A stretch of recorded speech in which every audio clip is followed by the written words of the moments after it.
Hidup Berkah mengadakan sebenarnya bukan sejarah saja, tapi peradaban Islam di Nusantara.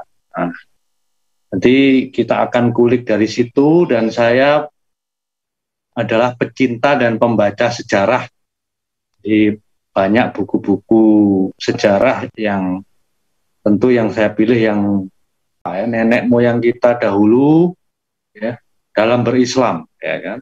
Begitu juga bagaimana para dai, para sunan, nah, istilah kita di Jawa itu kemudian berdakwah di Nusantara.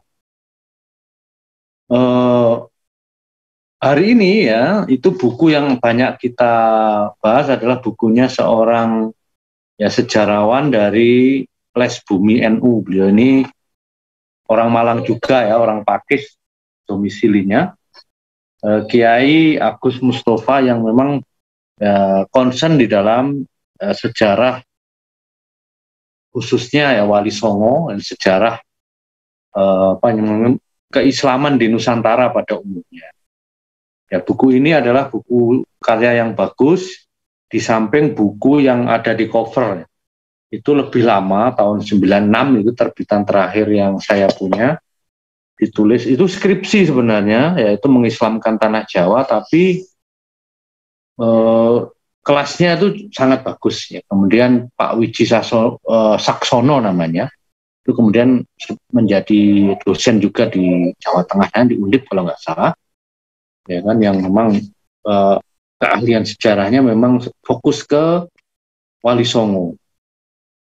Nah, di buku Atlas Wali Songo ini ada informasi baru yang mungkin kalau mengikuti kajian Kiai Agus Sunyoto di YouTube-nya atau di YouTube secara umum sudah ada. Saya hanya meringkas kemudian melengkapi dengan buku-buku yang lain, ya kan. Tentu beliau sebagai sejarawan NU memang concernnya untuk ya banyak mencari kemudian menguatkan ya dakwah dari NU begitu. Kalau saya sebagai pencinta dan pembaca sejarah menikmati semuanya, tapi tentu kita sebagai akademisi pula akan punya pandangan akademis maupun ideologis jadi dalam menyikapi fakta-fakta sejarah. Banyak yang berpandangan ya di kalangan orang Indonesia bahwa orang Indonesia atau Nusantara, kan Indonesia belum ada, sebelum adanya Islam atau sebelum Hindu-Buddha atau tatkala Hindu-Buddha itu adalah para penganut animisme dan dinamisme istilah. Ya, penyembah ruh ya yang wujud di dalam ya intinya mirip paganisme. Wujud di dalam batu, wujud di dalam kuburan dan seterusnya. Nah, tapi temuan dari Kiai Agus Sunyoto ini yang juga secara akademis banyak disampaikan oleh dokter dari UIN Jogja, dokter namanya Fahrudin Faiz. Beliau banyak mengupas tentang agama asli Jawa. Dan ini kata kuncinya, ketika Hindu-Buddha berkuasa dalam konteks kerajaan, jangan salah, mayoritas masyarakat Indonesia itu bukan beragama Hindu atau Buddha. Nah, itu penelitian dari para tokoh yang saya sebut tadi. Apa agamanya? Agamanya disebut Taya atau Toyo. Hingga agamanya disebut Kapitayan. Jadi agama Hindu-Buddha itu kan elitis. Banyak dianut oleh di kalangan istana saja. Dan bentuk istana ya di masa sebelum Islam, khususnya Majapahit, kan sisa-sisanya masih ada kita jumpai di Mojokerto, Trowulan ya, dan sekitarnya yang sekarang masih ada lagi ditemukan ya, ini baru digali lagi di Kumitir ya, namanya situs Kumitir, itu kemungkinan juga bagian dari istana Majapahit. Jadi para bangsawan, ya raja, bangsawan dan keluarganya itu tinggal di kota raja yang apa ya dibentengi gitu. Kemudian itu kantornya, kalau ibaratnya sekarang itu kantor wali kota atau kantor presidenan. Lalu ada tempat tinggal lagi kompleknya sendiri. Jadi berkutatnya kehidupan kota Raja Majapahit seperti itu. Memang bangunannya terbuat dari kayu. Nah, sedangkan masyarakat di luar istana, di luar kota kerajaan itu banyak, ya kan, lebih banyak di luar, ya. Baik yang di pedalaman maupun di pantai-pantai, itu menurut buku ini adalah penganut agama Kapitayan. Nah, Kapitayan itu seperti apa? Ya, nanti kita sangat penting mengetahui ini, sehingga ini menjadi gerbang kita bisa tahu bagaimana leluhur kita, ya khususnya Jawa, di Sunda juga ada Sunda Wiwitan. Karena lagi ditanyakan, daerah lain belum ada, karena memang belum ada yang saya baca ya, khususnya buku tentang di masa sama dengan Majapahit itu di wilayah Sumatera, Sulawesi belum ada. Kalau Sumatera banyak, nanti kita sedikit cerita. Sumatera itu memang gak serem-serem ya. Itu dari catatan para penjelajah Eropa dan Cina itu agak serem-serem, kanibal ya. Di Batak sama di pedalaman Aceh itu ada kanibal, suku kanibal. Nah ternyata ya, orang Jawa, nenek moyang kita itu sangat tinggi nalarnya. Ya, boleh saya bilang nalarnya itu sudah mendekati tauhid, belum lebih ya, hampir. Kita akan mengupas agama Kapitayan itu seperti apa. Kapitayan atau taya itu maknanya dalam bahasa Jawa suwung. Suwung alias kosong, hampa. Di Tuhan dalam konsepsi nalar orang Jawa sebelum Islam itu adalah diistilahkan dalam bahasa Jawa kuno itu tan keno kinoyo ngopo. Tan keno kinoyo ngopo. Ya, bahasa ngokonya ora iso dibayangno, ora podo karo opo-opo. Itu saya menerjemahkannya. Jadi Tuhan atau Allah itu dalam persepsi agama nenek moyang kita yang namanya Kapitayan itu adalah zat yang memang tidak bisa disamakan dengan makhluk yang terindra, berbeda dengan makhluk, ya kan? Laisa kamislihi syai. Mirip itu, mendekati konsep tauhid kita bahwasanya Allah itu ya di dalam tauhid itu adalah tidak bisa disamakan dengan segala sesuatu pun ciptaan ya, makhluk baik berupa manusia ya kan, benda dan alam semesta.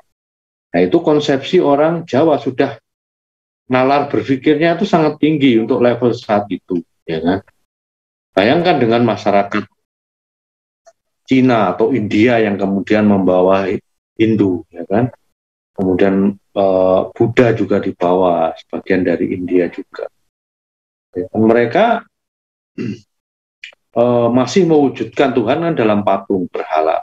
Sedangkan orang Jawa tidak ada. Tidak mau mereka membawa penyembahan itu diwujudkan di dalam patung.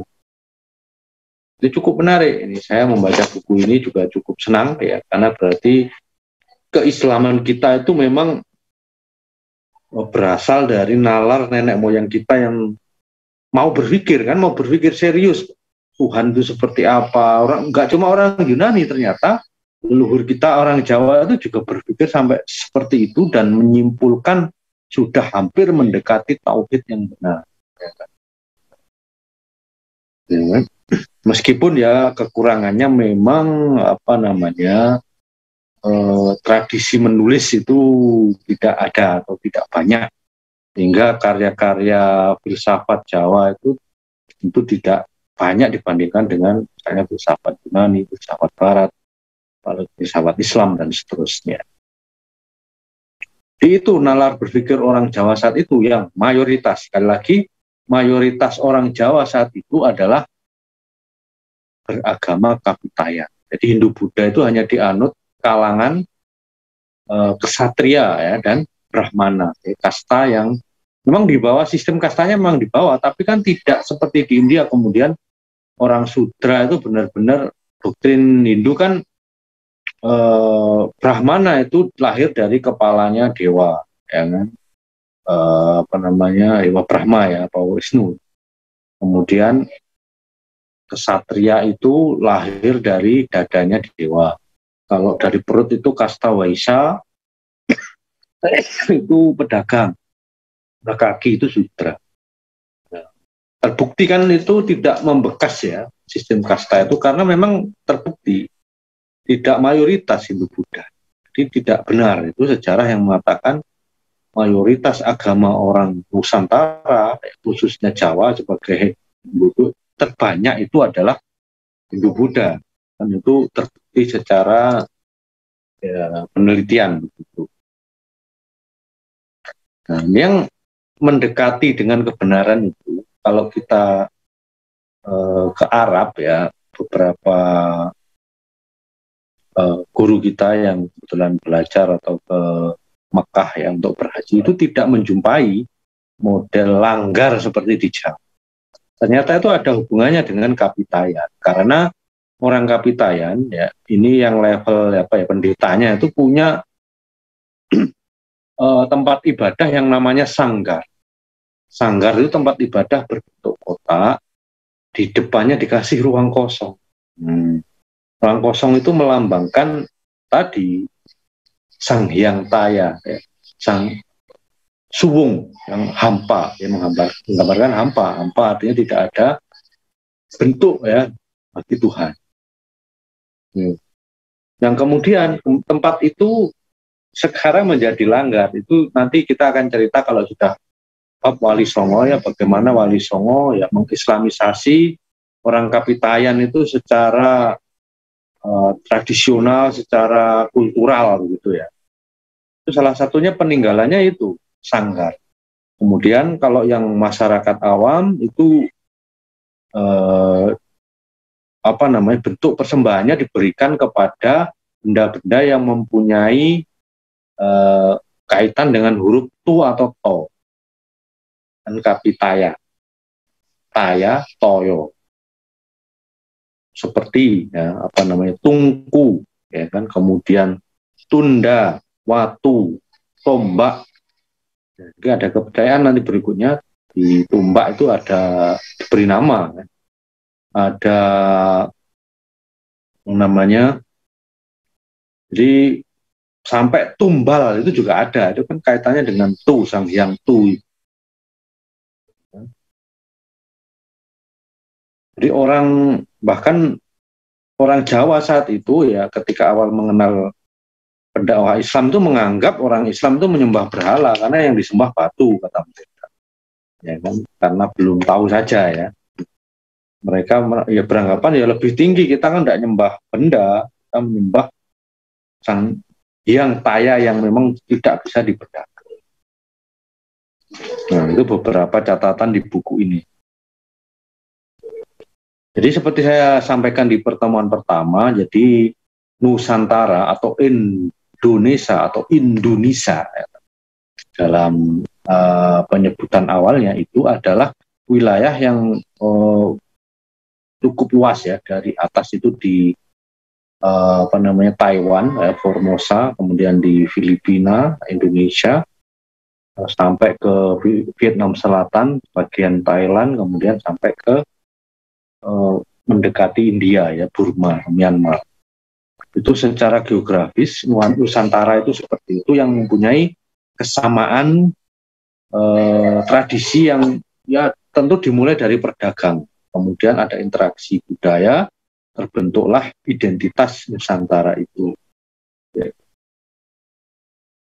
Yang itu bisa kita jumpai ya model tempat apa namanya sembahyang. Ini bukan sholat, jadi orang Wali Songo pun memakai istilah Kapitayan, sembah yang menyembah Sang Hyang Taya. Sehingga ketika penyembah itu kan butuh ya, yang kemudian kita temukan di dalam penggalian benda-benda sejarah ada punden berunda, ya kan, ada kemudian alat-alat pemujaan semacam itu kita temukan merata, tidak hanya di Indonesia tapi juga di Vietnam Selatan. Itu informasi awal bahwa bangsa kita itu awalnya bukan Hindu-Buddha. Di masa Hindu-Buddha pun hanya elitis kalangan bangsawan saja yang kemudian menguasai atau menganut agama Hindu dan Buddha.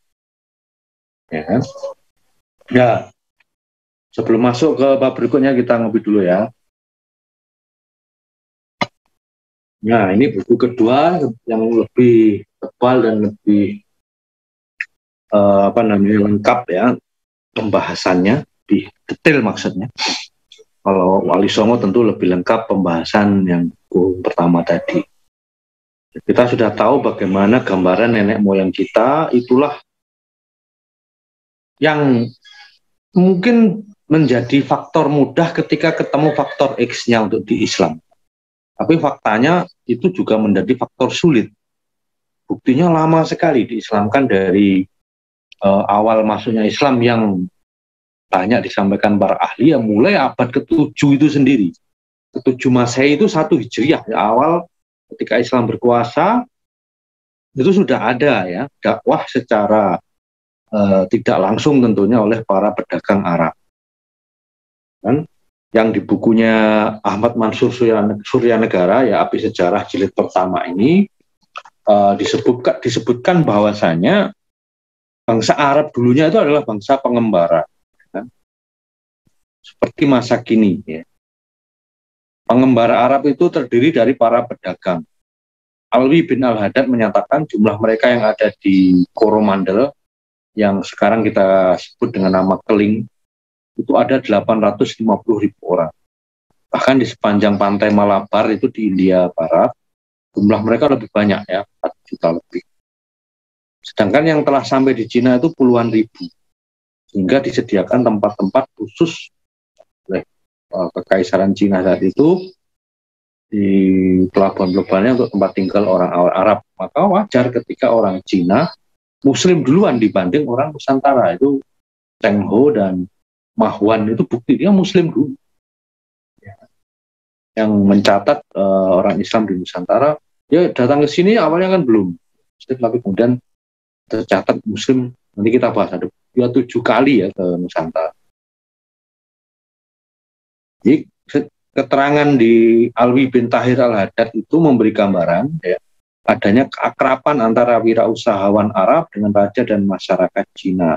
Nah, kalau sudah ke Cina itu jalurnya ya pasti melewati Gujarat, ya nanti Malabar sampai ke Selat Malaka. Nah, itu sudah, makanya wajar yang masuk Islam dulu adalah Sumatera, Aceh dalam hal ini.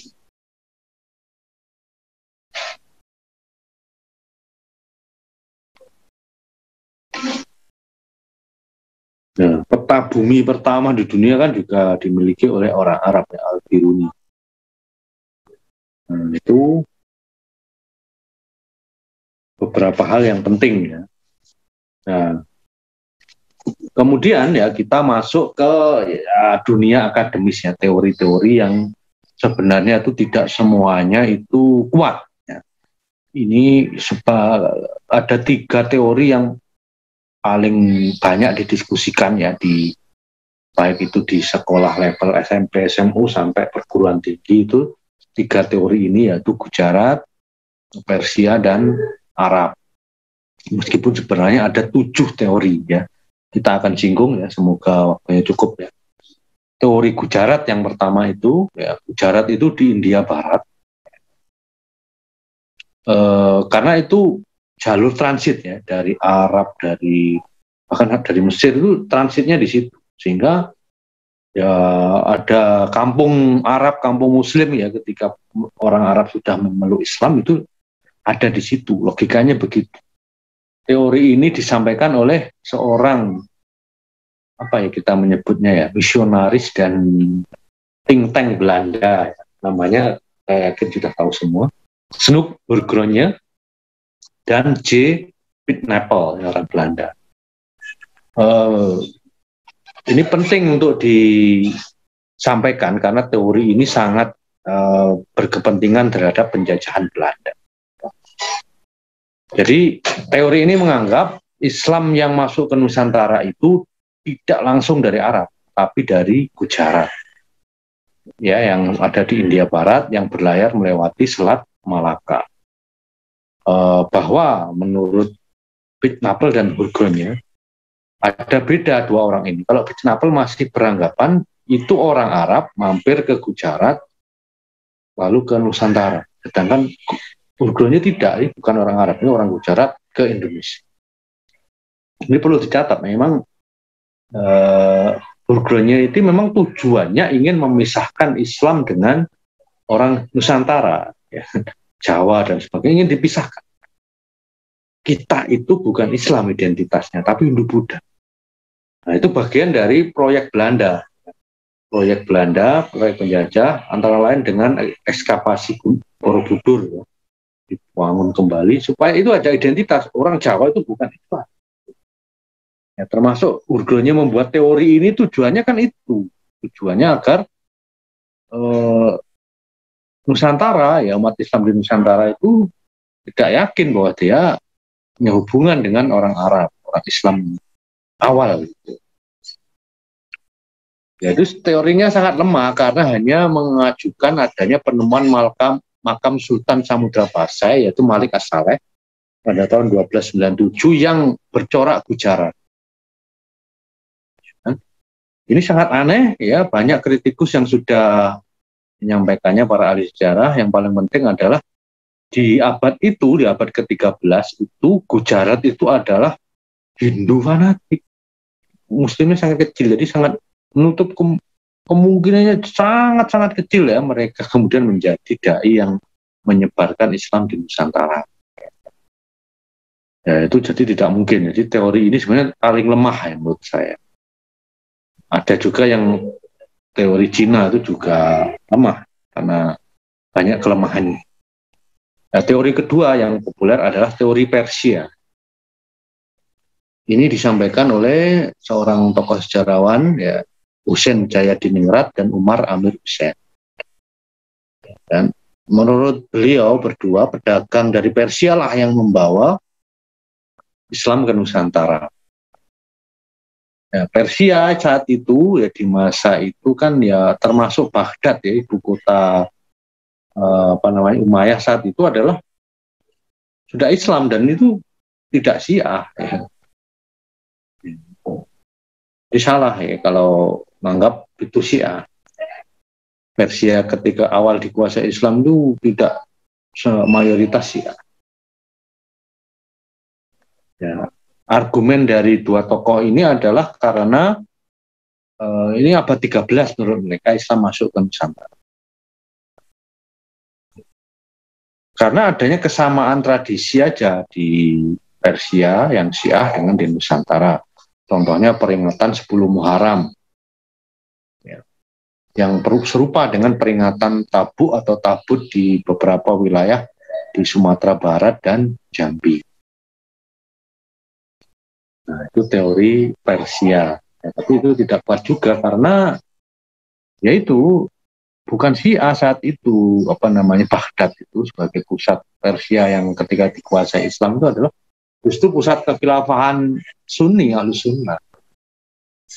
Ya, kalau dicari-cari kesamaan dengan Persia ya ada, Indonesia kan ada kesamaan dengan Arab, ada kesamaan dengan Turki, ada ya, terutama di masa Diponegoro itu pasal gelar-gelar itu kan meniru Turki.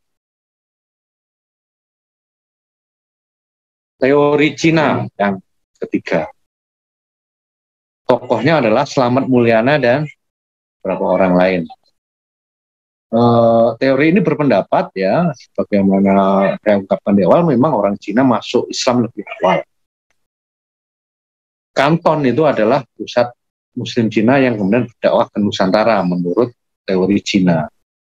Khususnya Palembang pada abad ke-9 Masehi.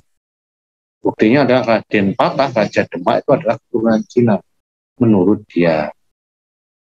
Meskipun ini tidak didukung dengan data yang kuat, karena ada klaim ada dokumen dari kuil Sampokong yang diambil, kemudian dari situlah muncul teori ini. Dan dokumen itu ya nanti kita diskusikan, itu ternyata buatan disuruh oleh Belanda membuat. Bagaimana nanti ada beberapa babat, ya, babat tanah Jawa, babat Sunda itu yang buatan Belanda. Dan nanti ketika kita membahas tentang itu sudah era kolonial ya, nanti kita akan singgung ya. Nah, kita masuk ke teori berikutnya ya. Teori yang penting ya, Malabar. Malabar itu di India juga bagian selatan, timur itu lebih rasional. Islam dari situ lebih rasional karena Islamisasinya lebih besar di situ. Dan yang berikutnya itu adalah teori Mekah atau teori Arab. Teori Mekah atau teori Arab ini ya disampaikan oleh Buya Hamka antara lain. Kemudian sejarawan Barat juga ada Van Leur, Anthony Jones, ya, T.W. T.W. Arnold dan beberapa yang lain ya. Dan kemudian banyak didukung juga oleh sejarawan baru seperti Yar Anwar Bahtiar yang sekarang, kemudian tokoh lain yang masih hidup. Jadi teori ini menganggap Islam ya mulai masuk ke Nusantara itu abad ke-7. Jadi ketika abad ke-13 ada Kesultanan Islam di Aceh, itu berarti ya proses dakwahnya kan lama, tidak mungkin ujuk-ujuk tiba-tiba ya dakwah langsung menguasai kesultanan, tidak. Jadi prosesnya lama sekali. Ini diperkuat dengan adanya perkampungan Arab di Barus. Barus itu saat itu ya kapur barus ya atau kamper itu adalah produk utama perdagangan orang Nusantara untuk dijual ke Arab maupun ke Cina. Di kampung Barus ini di Sumatera bagian utara ya, dekat ke Aceh itu ada tempat yang bernama Bandar Khalifah. Jadi yang anti Khalifah itu ya, historis. Itu ada Bandar Khalifah yang namanya sudah sejak abad ke-7. Nah, selain itu ya di Samudra Pasai yang menjadi kesultanan terbesar ya di Sumatera ya, bahkan di masa itu ya kesultanan terbesar di Nusantara itu mazhabnya Syafi'i ya kan, hingga klaim bahwasanya ini ada pengaruh Persia, ada pengaruh India itu beda kurang kuat karena mazhabnya beda ya, bukan Syiah.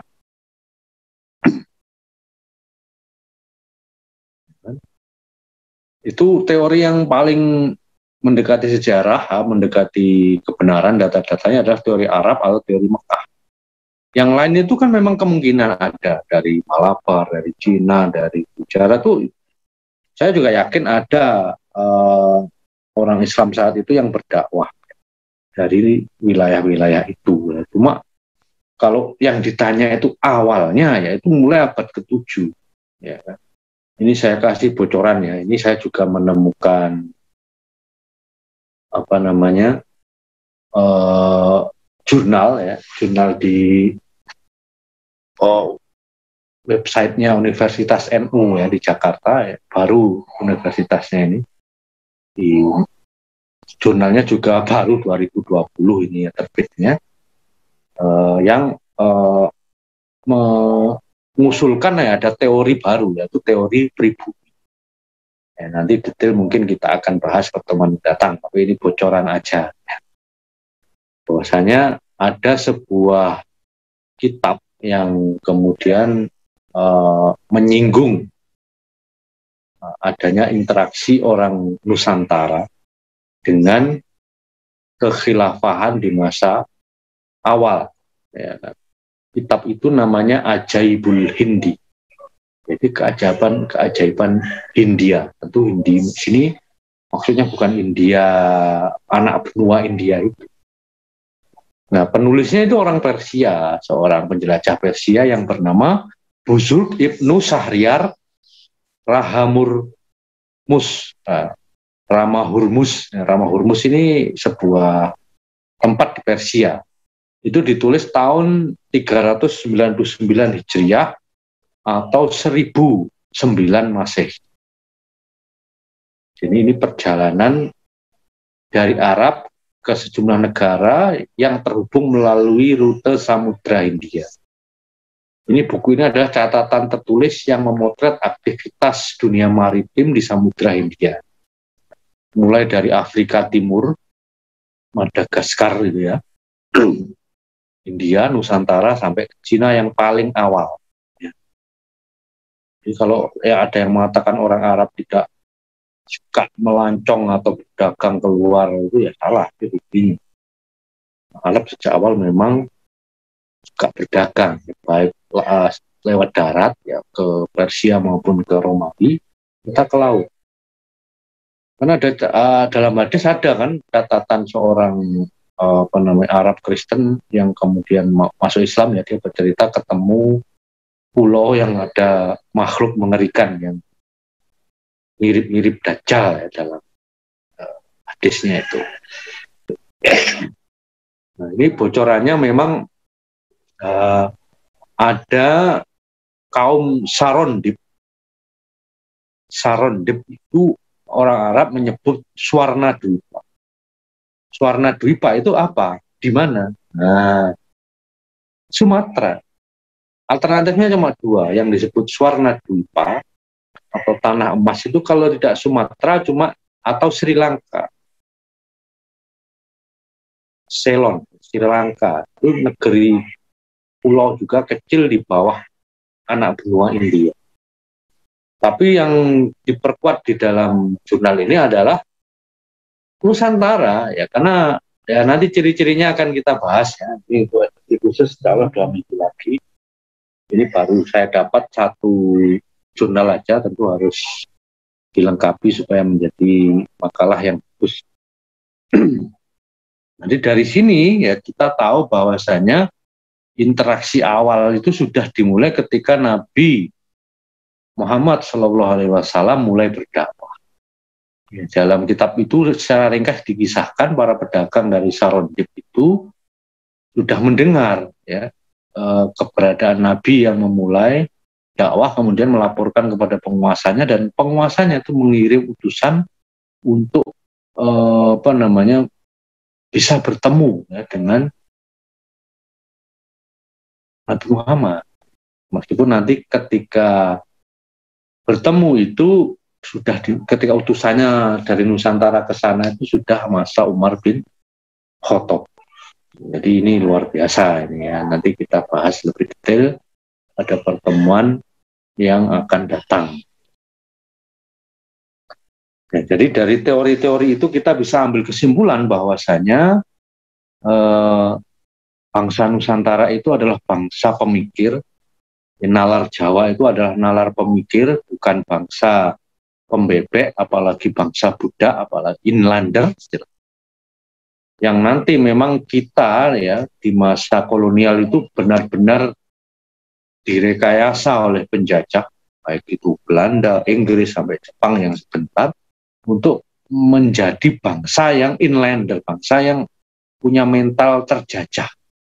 Padahal nenek moyang kita itu tidak punya mental seperti itu.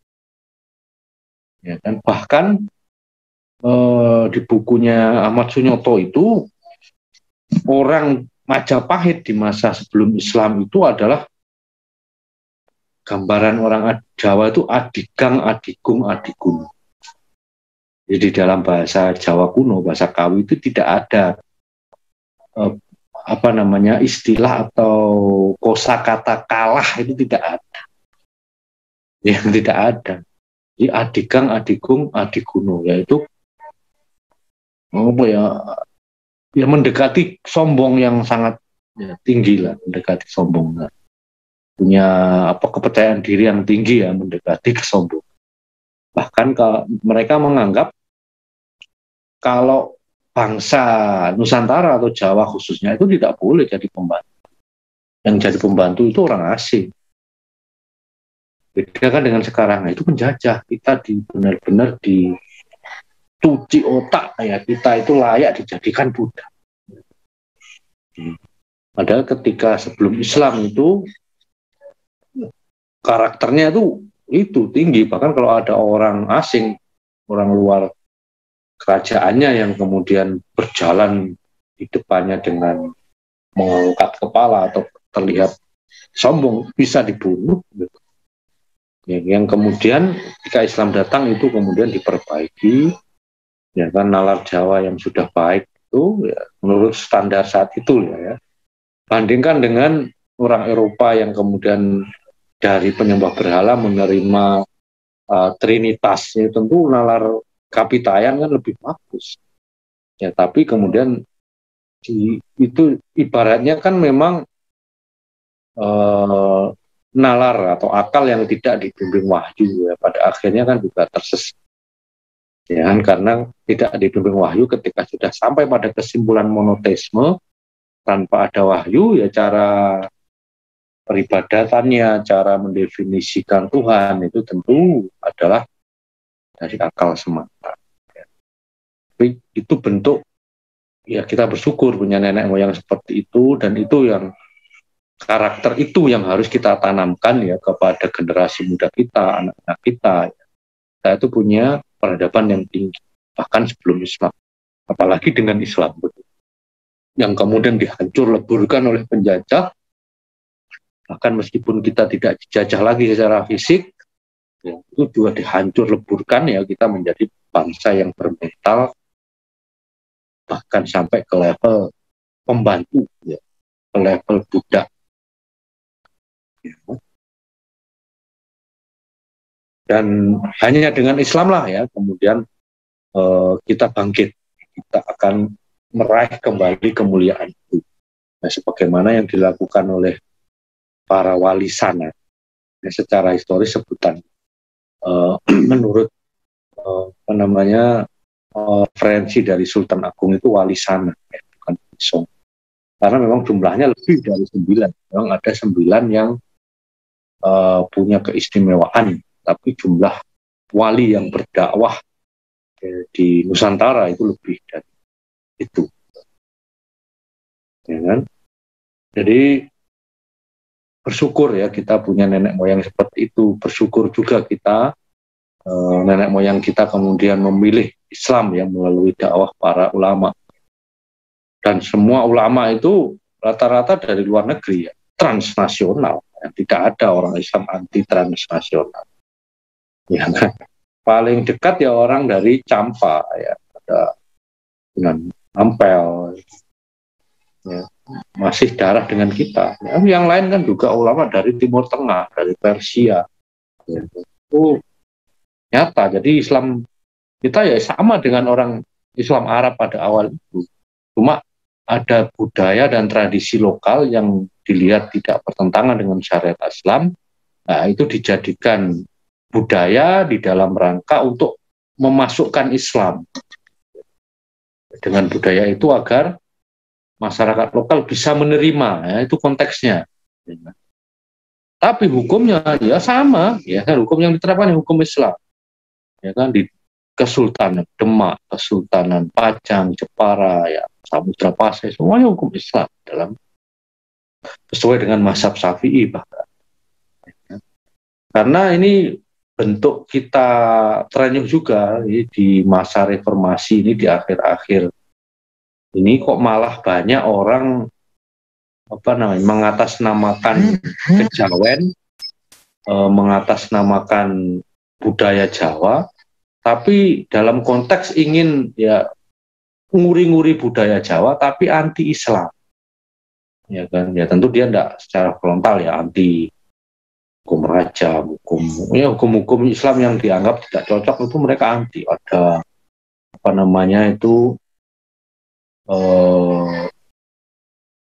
grup Rahayu dan macam-macam. Itu memang salah itu. Karena apa? Ya, kalau mau belajar sejarah, ini yang nulis kan Kiai NU. Di masa Majapahit itu sudah ada kitab undang-undang pidananya, ya kan? Bahkan jauh sebelum itu di masa ya Ratu Sima di Kerajaan Kalingga yang dianggap kerajaan pertama ya di Jawa Timur, itu juga ada hukuman bagi pencuri itu dipotong tangan, ya kan? Mau apa lagi, ya kan? Kok malah anti potong tangan? Hukuman bahkan di Majapahit itu potong tangan itu kalau 25 kepeng perak, kalau 200 kepeng perak itu potong leher pencuri itu. Dan tidak hanya itu, keluarganya dimiskinkan, semua hartanya disita. Pezina itu dihukum mati, ya dipenggal. Bahkan kalau perempuan sama perempuan LGBT juga dihukum mati. Ya, jadi kalau sekarang itu ahistoris, orang-orangnya ngakunya nguri-nguri budaya Jawa, ingin menghidupkan budaya Jawa, tapi tidak paham sejarah, akhirnya yaitu dijadikan oleh kelompok anti-Islam untuk membuat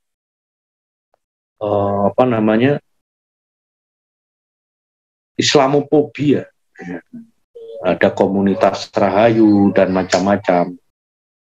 Settinganya kan memang arahnya begitu ya, anti-Islam mengatas Jawa. Padahal nah, ini datanya yang perlu kita sampaikan, orang Jawa itu tidak anti potong tangan, tidak anti, bahkan orang Majapahit ini ya, Majapahit itu sudah anti LGBT, apalagi Kesultanan Demak, Kesultanan Mataram. Nah, jadi ahistoris yang mengklaim seperti itu. Ya, kan? Ya, walau alam biswab, itu dari saya Mas Alif. Monggo dicek kalau di YouTube sudah ada pertanyaan, ya bisa kita bahas bersama, ya kan.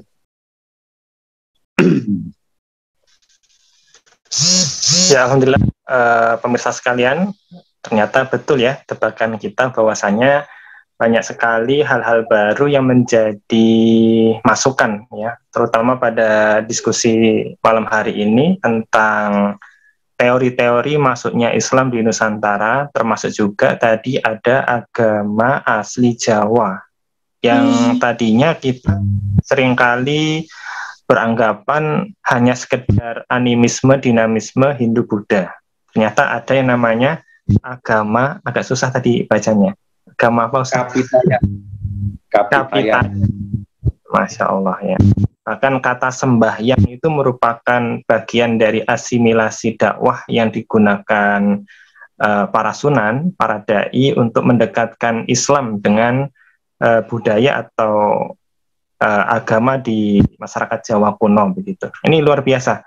Baik para pemirsa sekalian, rasa penasaran saya jangan berhenti cuma di saya. Saya yakin para pemirsa yang juga setia menonton rubrik Peradaban Islam ini juga punya banyak pertanyaan, punya banyak hal yang akan dikonfirmasi. Silahkan bisa chat di live chat channel Hidup Berkah. Nah, tadinya kita ada di channel yang atau link yang pertama, kita udah pindah ke link yang terbaru dan sudah terkonfirmasi. Jadi para pemirsa bisa langsung hubungi kami atau chat di live chat channel Hidup Berkah, akan kami respon. Sambil ngopi boleh, sambil sama keluarga, teman tongkrong. Ini kalau malam minggu tentunya enak kalau kita ngomongin masa lalu ya, masa lalu yang tentunya membangkitkan kondisi kita hari ini. Ya kalau berbicara ini Ustadz, ini mungkin saya awali dari saya dulu Ustadz ya, karena saya juga pembaca sejarah dan penikmat sekali sumber-sumber sejarah, termasuk pengagum rahasia dari Kiai Lesbumi NU yang beliau penulis sejarah itu Ustaz. Ya kalau di minggu yang lalu Ustaz Doriman menyampaikan adanya kerajaan kuno di mana? Di Jawa itu. Apakah semua kerajaan kuno di Jawa ini juga memiliki akidah atau kepercayaan Kapitayan, Ustaz? Atau Kapitayan itu bermula dari masyarakatnya, bukan dari kalangan elitnya? Atau bagaimana penyebaran dari agama tersebut? Jelas agama Kapitayan itu dari pendetanya ya, atau brahmananya, level ya ulama. Kalau kita sejak dulu kan ada orang-orang yang dianggap wong pinter. Sekarang wong pinter itu kan dukun, padahal ya dukun itu wong goblok. Iya. Pinter itu memang orang yang pemikir tuh, yang itu bisa diraih dari bacaan, dari interaksi sosial dan ya kan. Dan memang agama Kapitayan ini khusus di Jawa. Ya. Sunda itu namanya ya Sunda Wiwitan. Secara umum hampir sama, cuma saya memang belum membaca secara khusus tentang Sunda Wiwitan. Tapi konteksnya itu sama. Sunda Wiwitan kan sekarang dipakai juga untuk kaum Islamophobia. Padahal ya kerajaan-kerajaan awal di Jawa itu rata-rata punya hukum yang tegas seperti Majapahit. Ya, Ratu Sima di Kalingga, yang Tarumanegara di Bogor. Yang memang justru karena memang jalur lautnya itu kan di Banten ya. Kerajaan Jawa pertama itu yang dibuka ya di sana. Jawa Barat, Banten itu, yaitu Salakanaga. Nah itu diduga di daerah Cilegon, Banten. Tapi tidak banyak bukti sejarah atau tulisan atau kemudian prasasti yang bisa menjelaskan seperti apa kerajaan Salakanaga. Demikian pula kerajaan Tarumanegara, itu hanya dijumpai beberapa prasasti. Ya, gambaran umumnya memang ya nanti pas Wali Songo kita akan banyak menemui ya bagaimana para Wali Songo itu luar biasa ya. Setelah 800 tahun ya dari laporan siapa namanya Cheng Ho. Ini ngecek ini Cheng Ho itu kan Churchill.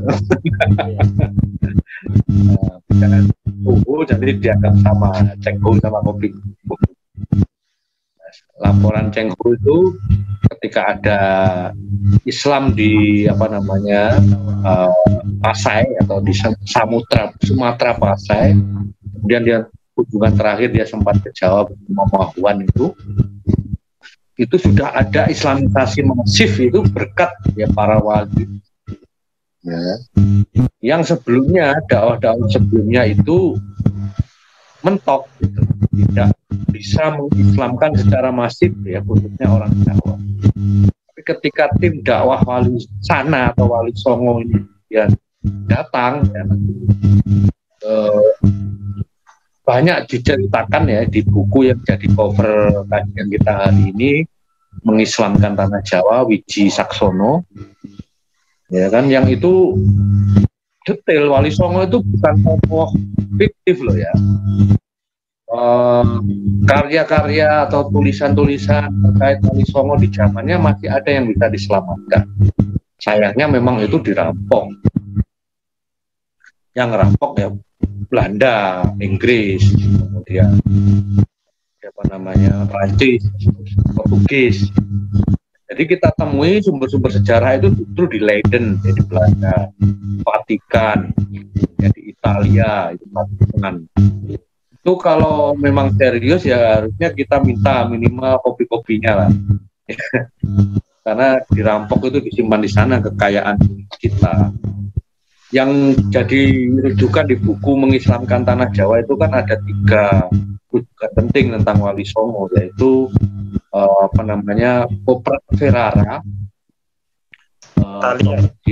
Koprak Ferrara ini gulung naskah Jawa ya, yang berisi notulensi dari pengajian Maulana Malik Ibrahim. Yang kedua itu ada Handbook Van Bonang.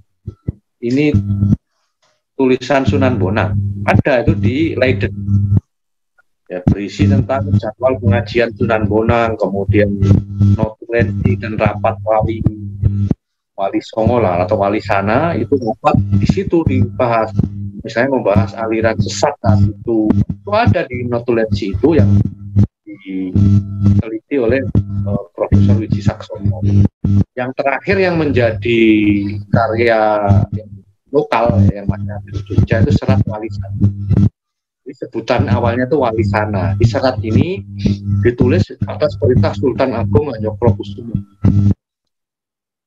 Yang itu detail, kiprah Wali Songo itu detail di situ. Jadi bukan tokoh fiktif.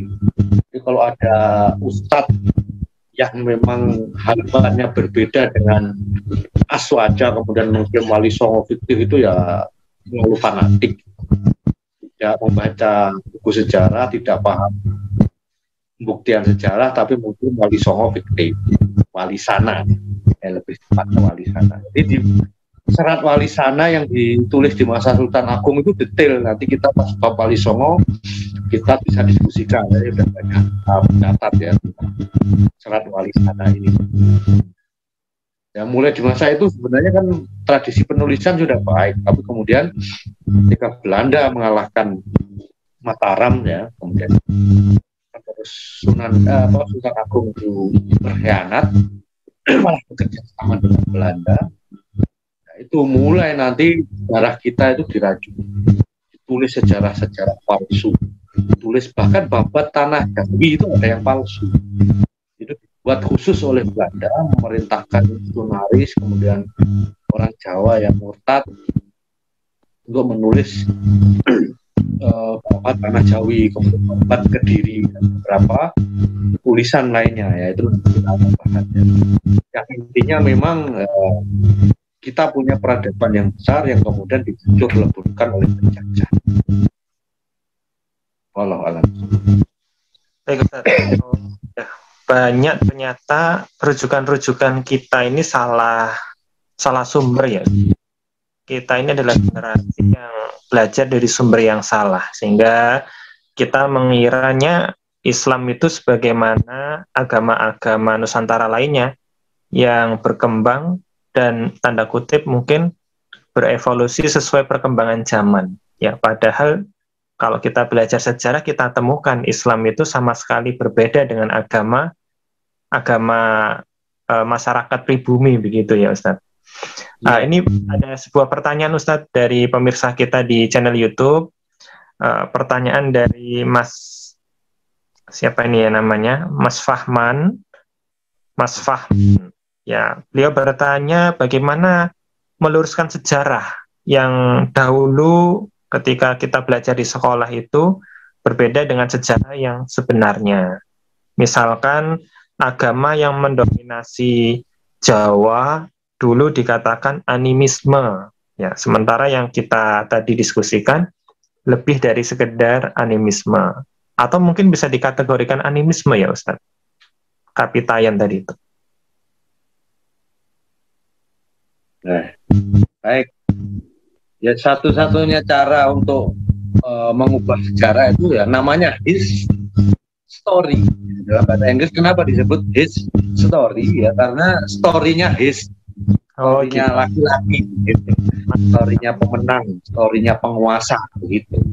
Oh gitu, iya ya. Kan terjadi memang. Ya. Jadi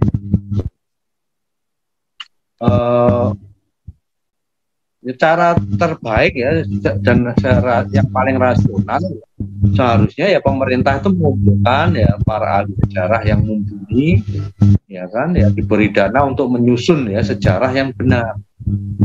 Ya kan? Ya, Sumpah Pemuda itu loh, kalau saya baca di peneliti sejarah Batara R. Huta Galung itu tidak ada. Jadi mereka berkumpul itu bukan dalam rangka Sumpah Pemuda. Banyak fakta-fakta itu yang kemudian bahkan Sumpah Palapa Gajah Mada itu tidak ada. Itu dibuat oleh menterinya Soeharto dalam konteks nasionalisme. Tujuan Gajah Mada menguasai negara lain itu sama dengan tujuan Kertanegara, tujuan Sriwijaya, yang menjajah dalam tanda kutip, menguasai wilayah lain untuk mendapatkan keuntungan atau kekuasaan. Itu kalau mau jujur ya begitu. Akan dikumpulkan misalnya bahas Majapahit. Karena masih ada juga yang saya sebutkan itu di Babat Tanah Jawi itu yang ditulis oleh Belanda melalui misionaris lokal. Itu disebut itu Demak itu yang menghancurkan Majapahit, padahal itu di dalam kitab-kitab sejarah yang lebih dulu itu tidak pernah ada ceritanya. Dan faktanya yang berperang saat terakhir sebelum kehancuran Majapahit itu antar putra raja ya, Sugriwi Rabini ya dari sini dengan Brawijaya yang disebut perang Paregreg. Itu entek-entekan lah perang kita itu, banyak sekali korbannya, bahkan ya, istana Majapahit yang dari kayu itu habis. Nah, itu pelurusan sejarah itu sebenarnya sudah sering disampaikan para tokoh, ada peneliti sejarah. Ya cuma tidak ada political will dari pemerintah karena itu nggak penting. Padahal harusnya itu penting karena sejarah itu refleksi. Sejarah itu adalah aktualisasi kita terhadap banyak terhadap praktek yang benar gitu. Dan sejarah kita maupun yang salah itu kita jadikan introspeksi, bahan introspeksi. Ya kalau dari definisi animisme, dinamisme itu bukan, lainnya itu mungkin saya lebih cenderung ke lokal monoteistik. Animisme itu artinya dia belum sampai ke kesimpulan adanya satu Tuhan. Tapi Kapitayan itu sudah sampai kesimpulan satu Tuhan yang berbeda dengan makhluk. Jadi ya tidak bisa disamakan dengan penyembah kuburan, menyembah pohon, menyembah batu, patung apa itu. Saya bilang itu sudah mendekati tauhid. Ya, walau alam, apakah dari cerita saya tadi tentang Sarondip yang berkunjung ke menemui sampai ke Umar itu kemudian berpengaruh itu menjadikan pemahaman tauhid kepada orang Jawa, itu mungkin ya ada hubungannya, tapi kan belum ditemukan sejarah. Tapi dari situ ya kita bisa memahami ya jasa orang Arab itu sangat besar terhadap boleh anti Arab, karena yang dimaksud Arab secara istilah itu ya orang Islam berbahasa Arab. Kalau orang Arab Kristen itu tidak disebut Arab lagi secara tradisional. Ini menepis ya orang-orang aneh yang memakai anti Arab, ya sebenarnya dia ingin menolak syariat Islam yang dianggap tidak cocok. Wallahu a'lam. Ya, terima kasih Ustaz. Ini jadi ternyata memang ada perbedaan ya antara apa yang disebut animisme dengan kepercayaan satu Tuhan. Kalau tadi Ustaz Doriman mengenalkan adanya penyebutan lokal monoteistik. Nah, ini luar biasa ini ya. Jadi penyebutan yang menjadi perbedaan signifikan antara animisme dengan Kapitayan. Saat ini ada pertanyaan, mungkin ini pertanyaan terakhir, bagaimana ya cara kita sebagai umat Islam itu belajar sejarah sehingga muncul rasa bangga, ya, rasa rindu dengan kejayaan Islam di masa lalu untuk bisa kita implementasikan di masa depan.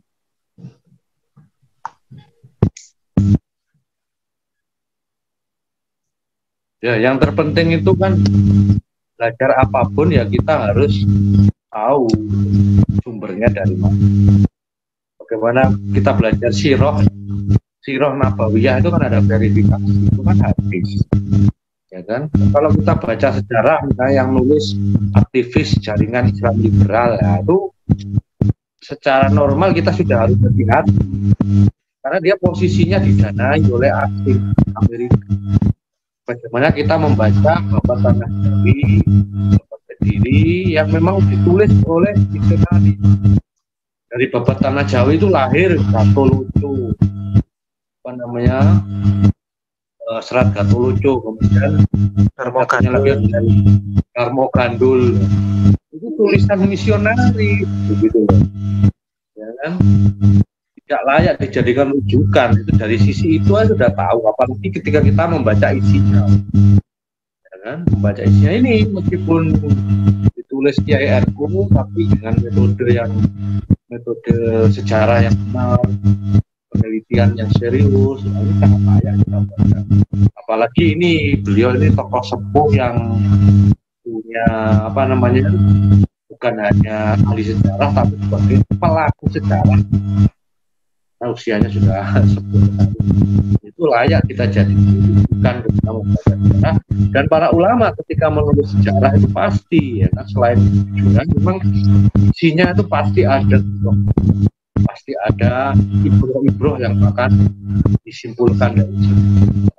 Mudahnya begitu aja, seperti kita mengkaji sirah ya. Tidak harus ya, memang kalau mau selektif harus selektif, karena kalau awal kemudian kita milih baca itu tulisannya Sumanto misalnya, ya frame-nya rusak dulu kan, belum punya maklumat yang lain.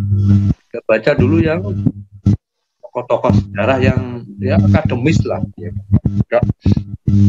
Yang background-nya itu bukan punya background politik atau didanai asing atau bahkan dia bukan Islam ya.